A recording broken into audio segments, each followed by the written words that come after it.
En fait, en formation, vous avez une cible et une promesse de valeur. Ça, c'est un peu la formule mathématique à retenir.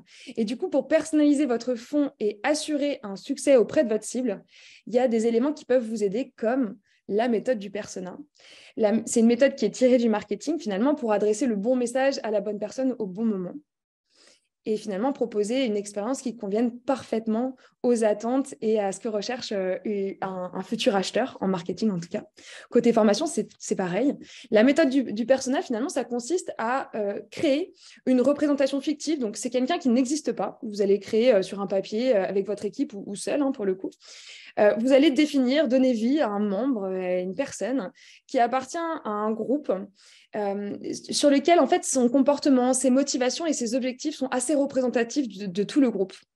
C'est vraiment une personne qui n'existe pas. Vous allez lui inventer un nom, un âge, une situation complètement issue de l'imaginaire, mais en vous appuyant sur les points communs entre la cible d'apprenant que vous souhaitez toucher.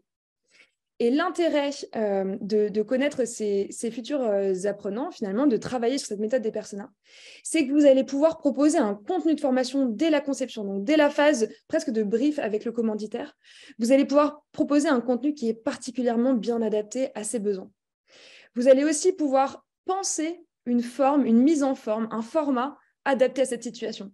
Le full distanciel, il y a plein de façons de le faire. Soit on fait que du e-learning, soit on fait du e-learning et de la classe virtuelle avec une version hybride.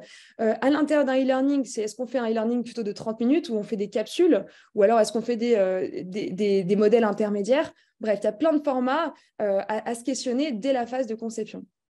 Et enfin, ça c'est souvent, les acteurs de la formation qui sont connectés aujourd'hui le savent, hein, ça c'est souvent le truc qui pêche, parce que finalement c'est presque un autre métier, hein, c'est presque un métier de communicant.